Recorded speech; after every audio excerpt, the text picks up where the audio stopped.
Hey guys, Flickify here, and today we're going to be taking a look at DeAndre Yedlin in career mode. This review was requested by quite a few of you guys, and if you guys can do me a favor by leaving a comment down below on how you want me to be reviewing these defenders, that would be greatly appreciated because this is a little bit different for me and I'm not too sure what you all want to see in these kind of reviews. So please leave a comment down below, as well as what player you want me to review in future episodes. And lastly, if you can leave a like to show your support for this series, that would all be fantastic. But let's jump into the review today. At the start of career mode, DeAndre Yedlin is a 67 rated right back, 21 years old, and has a value of $500,000. When he sends Spurs an inquiry, they're only going to say $2.6 million. And that price tag is really not too high up there, especially compared to some of the players that we've reviewed in the past. But we'll take a look at his player information, and you can see he is 5'8", has the high to medium work rates, and has 3-star weak foot as well as 3-star skill moves, and no traits to start off with, and of course the speedster specialty, which probably sums up what most people know most about DeAndre Yedlin. He is a quick dude. And I've watched him play a couple times in real life, and I think that definitely is well worth his speedster specialty.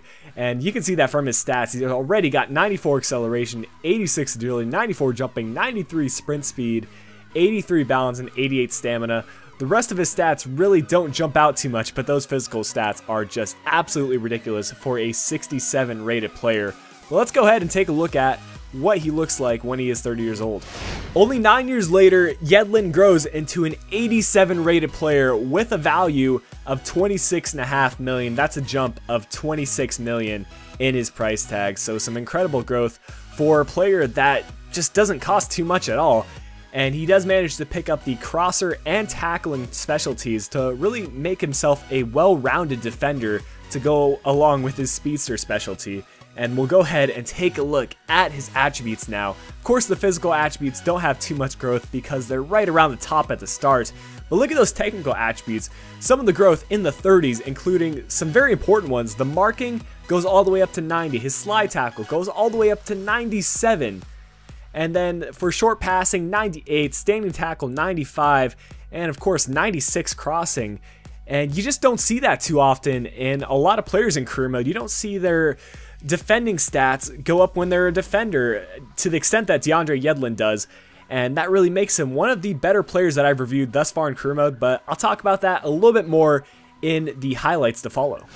For me personally, there are 3 stats that jump out for DeAndre Yedlin, the first of which being his physical attributes, the second of which being his defending attributes, and last, his attributes as a creator. So starting with the physical traits, he has 97 acceleration, 98 sprint speed, 96 stamina, and 97 jumping. All of those combined make DeAndre a very special player, and you just don't see those kind of stats in FIFA 15 career mode players.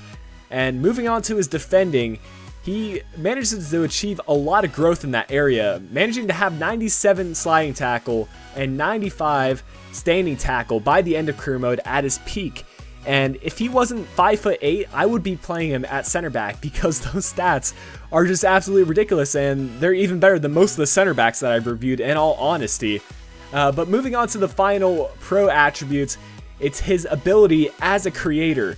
He manages to maintain 96 crossing and 98 short passing, so you can run the ball on the wing with all that pace and then just send it across and score some easy goals. Only 2 very minor cons for DeAndre, and the first of which being his strength, 71, which is not too bad, especially at the right back position, and 76 dribbling. For me personally, he's able to touch it really far forward, but you can't really do very much precise dribbling with him, and that is one of his cons. But for his price, I'm going to give him the 10 out of 10 rating, only the second time I've done that, so that just shows what I do think of DeAndre. Hope you guys did enjoy the review today. If you did, leave a like down below. Subscribe if you're new, and until next review, this has been Flickify. I'll be talking to y'all again soon.